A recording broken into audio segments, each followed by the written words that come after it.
How's it going, everyone? You got your boy Corey here, aka Crasher, bringing you guys a new video. Now, ladies and gentlemen, this right here is once again going to be geared towards a more serious topic. Seems like I've been doing these sort of videos quite a bit as of late. So, I mean, I don't know, man. I guess either I'm overly obsessive about it, or there's just a lot of stuff that's been wrong as of late that warrants criticism. And I think the latter might be more accurate. But with that being said, ladies and gentlemen, let's go ahead and let's get started here with the video. Alright, ladies and gentlemen, so on December 14th, PewDiePie made a video titled, YouTube's new update has a big flaw. The main point of his video was to give valid criticisms on YouTube and their updated policy on harassment. This video was met with an overly positive result, as is fitting and deserved, and there was a lot of good points he made in the video. The purpose of this video here is to give my response and also to, well, thank PewDiePie for being the voice among us creators in the YouTube community. I think it is absolutely amazing and really freaking nice of Felix to speak out for us creators who may not have as much of a reach as he does. Some of the points he made in the video were points that were the same as or as similar to mine in past videos regarding this subject in particular. Now, I also want to elaborate on some points he made that I haven't quite mentioned or touched base on in past videos and give my thoughts about those points. So here we go. First of all, why retroactively take down videos? If you're gonna make a new policy change, then go from there. Don't go back in old videos to say, actually, this one bad. What does that fix? Alright, so the first point in his video that I would like to elaborate on is when he mentions when YouTube retroactively is taking down videos from the past before their new policy change. The fact that YouTube is doing this shows that they actually lied to us. That's right. There was actually no mention of them intending on taking down videos retroactively before the policy change. And in fact, to paraphrase, they stated that they would not be doing that, but instead would be taking down content moving forward that violates their new policy. This right here is an outright lie. If this right here were to be true, then how would you explain iDubbbz having his Content Cop video on Leafy is Here from 2016 being taken down? Doesn't make any sense. The only thing keeping these YouTube vultures in check are other YouTubers. We have this anarchy system, okay? Don't come and ruin it for us, YouTube. The rule is, if you do dumb shit on YouTube, you will get called out on it. We need that. It's the only thing keeping us sane, YouTube. Alright, so in this next point here, he speaks about YouTubers keeping other YouTubers in check. That couldn't be any truer. There have been countless examples of when call-out videos were made, and rightfully so, to call out someone on their bad behavior or content overall in a critiquing manner. There is nothing wrong with criticisms, as criticisms are for the purposes of either helping out one another or to provide clarity and helpful information in the event of misinformation being spread about from the YouTuber in question. Now, with that said, I don't need to list off many examples, as there are many examples of exactly that. However, I will give one example, and it's something that I actually touched base on in a previous video. As an example, Repsion has been very critical of Onision for many years, and that has more or less kept things in check and also provided viewers with needed information on said topics. Also, let's talk about the Daddy05 situation that he mentioned. This right here was a big one. That channel had nothing but child abuse involved, and all for the sake of money and fame. If it weren't for channels calling out that sort of thing and having that allowed, then it is most likely that this would still be a problem today. Call-out and criticism videos are a good thing, as no one is untouchable regardless of your size. Daddy05, making videos abusing children, his own kids, or stepkids, I don't know. Was it YouTube that struck down those videos? Was it YouTube that took the first step in action to make sure something happened there? No, no, it was other YouTubers. Guess they could just flag them down for bullying now. The same tactics is used, I'm not gonna name this scumbag's name, but it's the same tactic is used right now when another degenerate creator is getting criticized by other YouTubers. The tactic he uses to strike it down is to copy strike those videos so he gets the money from those creators. Now you're just giving more tools to these scumbags to strike down criticism. Logan Paul showed a video of a fucking dead body, a corpse. It wasn't removed by YouTube. No. It was removed by Logan after other people criticized him. Promoting gambling to kids? Did YouTube do anything about that? No, no. It was other creators that noticed it and called it out. Making videos milking people's recently passing. Are YouTube gonna add a policy for that? Because previously, it's YouTubers telling people to not do these things, and otherwise they would get away with it. So in this next point, he mentions how YouTube did not take any action whatsoever against Daddy05, when it was actually the community themselves that took action and condemned this sort of behavior, as it is completely disgusting and unacceptable. Just up and down the boards, unacceptable. He also refers to a quote-unquote degenerate YouTuber who is falsely copyright striking videos criticizing him and taking their ad revenue, and I think we know who he is referring to here.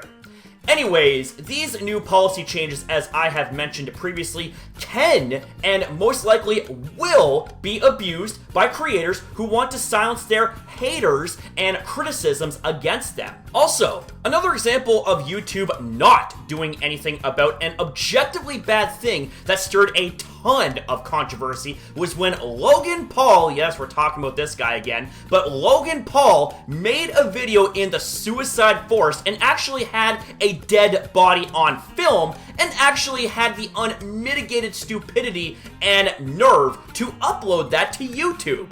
Now, with that said, YouTube did absolutely nothing, and they did not punish Logan Paul whatsoever. They didn't remove his video, they didn't do anything for such an egregious and distasteful thing, despite the YouTube community lashing out at Logan Paul for this. And even with all of that, even with all of this vile and disgusting behavior that took place here, YouTube instead actually allowed for Logan Paul to remove that video and thus concoct a phony and acted out apology video to garner sympathy clicks, and all for what? More clicks and clout, plain and simple.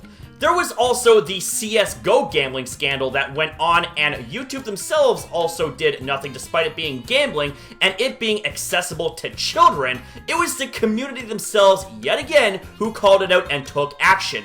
And there is also the inevitable milking of celebrities who passed by creators who care about the money and views and not have any respect at all for the deceased. Why is there no distinction between intent and actual action? It's not that hard to tell in apart in English. Now, in this next point that he brought up, it was a really good point. Intent and action.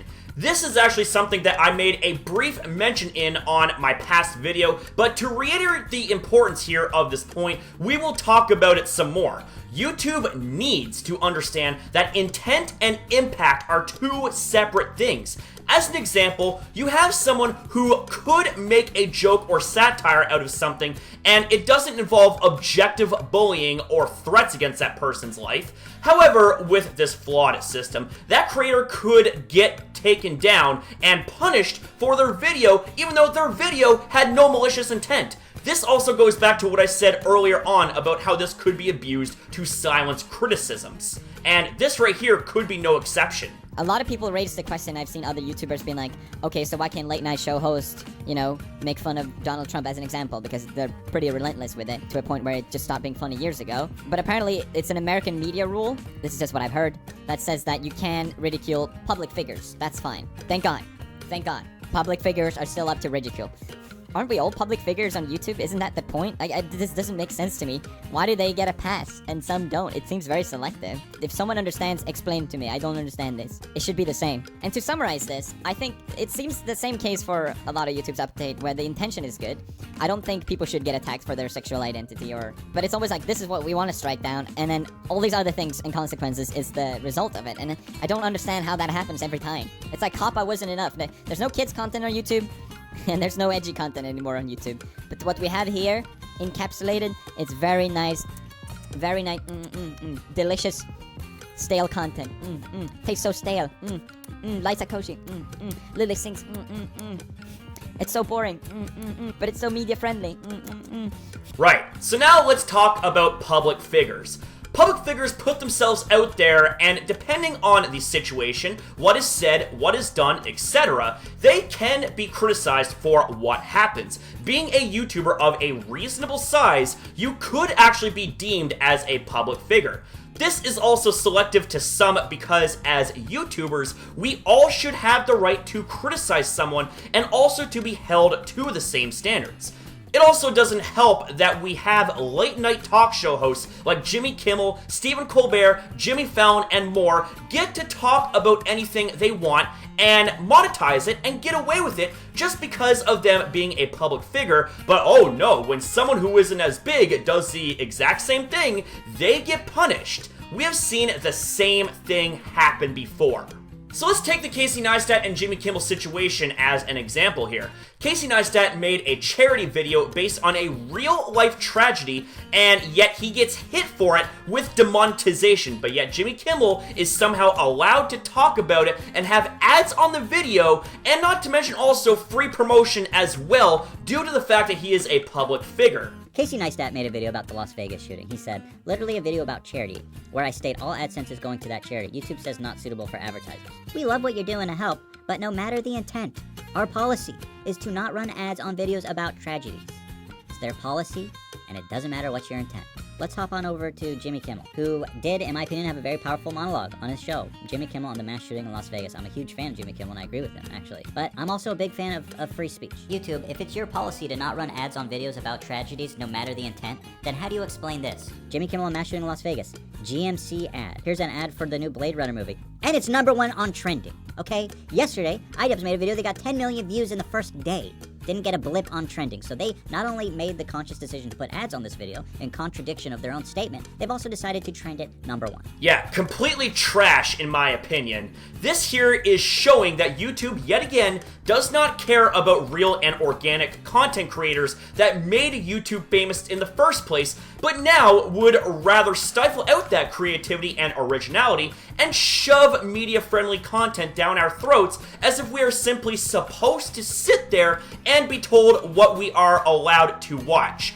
We aren't kids, you know. We should be allowed to have the freedom to watch whatever we like the most, as well as create content that best fits their style without being wrongfully penalized based on otherwise innocent or fair content. Now, with all of that being said, this right here is the part of the video that might seem a little bit awkward, but I am going to play devil's advocate here just for this instance, so all I ask you guys, if you are watching up to this point, please just bear with me and hear me out as I go to explain. We have had cancel culture run rampant over this past year, and it has definitely been problematic on the site as well. Let's take the situation with James Charles here as an example. He had Toddy and Jeffree Star come after him with videos as well as accusations. Now, while it all seemed like it was legit at the time, after James Charles came out with his full side of the story, addressing everything and then some that was thrown at him, he pulled off one of the biggest turnarounds when he explained his side of things and disproved them too in very convincing fashion. And after all was said and done, this right here was a very clear indicator that cancel culture is indeed a problem on the site, and even to this day, we have cancel culture still lingering in the shadows of YouTube. Let's take another example here. Let's talk about the I'm Alex and Slazo situation. We won't go too much into detail here, as there are a lot of videos that document this situation perfectly and better than I could here at this given time. Now that said, perhaps with these new policies in place that might, keywords might, actually put a stop to cancel culture, or at the very least cripple it. Now, with that said, I might be reaching here with this point, but I wanted to bring this up to your guys' attention after speaking about this sort of manner in general to my best friend, who I call my brother. However, getting back on the original side of things, I still feel like that these changes will do more harm than good, and here is why. We have videos involving criticism being taken down. Here are two proof pieces shown here on the screen, one involving iDubbbz's Content Cop video on Leafy, and the other being a video made on H3H3 by a YouTuber known as Gokinaru, and both were removed out of nowhere by YouTube, and this was right after their policy updates. Now, because of these policy updates, guess what else will likely update as a result? Good old YouTube algorithms. Fucking great. Those totally aren't a mess as is, and haven't been a mess for years. Oh, I'm totally not being sarcastic. Given the likelihood of this happening and combine that with how shitty the algorithms are historically on the site, there is a huge potential for videos based on critiquing another person's behavior, words, and or actions to be auto-detected and wrongfully taken down. Now yes, cancel culture is very much problematic here on the site, and frankly is a plague that needs to be put to sleep. However, while there is that problem running around, we also have videos calling out cancel culture, or quote-unquote canceling cancel culture. Jeez, I'm saying cancel way too many times here, which are very much needed in order to keep things somewhat in check. As an example, let's say if I get canceled by some random on the internet and they make videos and posts about me. Oh shit, did I just give someone an idea to make exposed videos on me? Well, I guess my career is over. Anyways, let's get back on topic here. So let's say I make a response video to criticize the person and defend and answer to the accusations. There is a potential that my side of things could actually be mistakenly silenced because of the faulty algorithms thanks to the policy being in place. My video of me defending myself gets taken down because it was wrongfully taken down after being detected by the algorithms, while the original video where there are accusations on me is still up.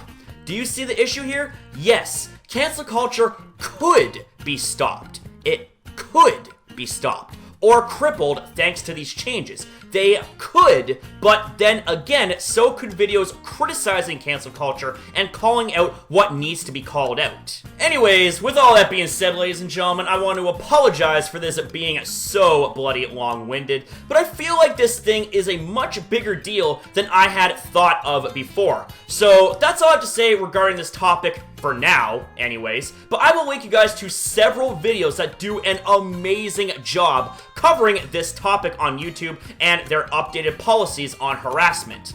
And with all that being said, I'll actually link you guys to some videos that I made covering this subject, as well as other subjects pertaining to YouTube. So with that being said, ladies and gentlemen, I want to say thank you guys so very much for watching this video. If you enjoyed the video, I would really appreciate the like. It will mean a lot here, especially given the fact that this is more of a serious video. It seems like I've been doing quite the amount of serious videos as of late here on this channel, but you guys seem to really enjoy my opinions on these sort of things. And I also want to say thank you guys so very much for being so open-minded and supportive of what I have to say. And I do the best I can to back up the things that I say with logic and with picture and or video evidence. Now, with that being said, ladies and gentlemen, I also want to give a very quick and very big time thank you guys to all of you for 300 amazing people subscribed. Well, actually, 300 plus now, man. I'm just gotta say, you guys are absolutely amazing. I didn't expect for this channel to be growing the way it is as of late.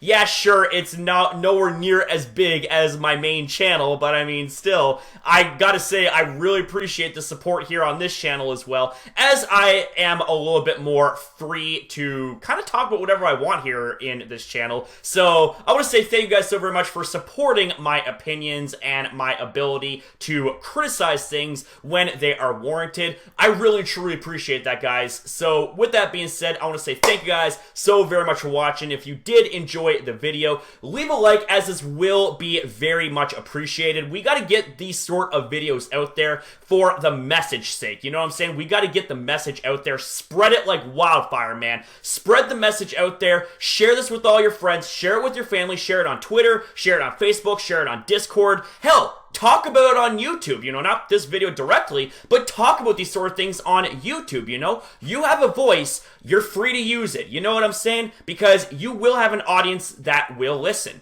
And you can count me in as one of those people. So with that being said, ladies and gentlemen, thank you guys so much for watching. Have yourself a wonderful day or night, depending on your time zone. And I'll see you guys in the next one.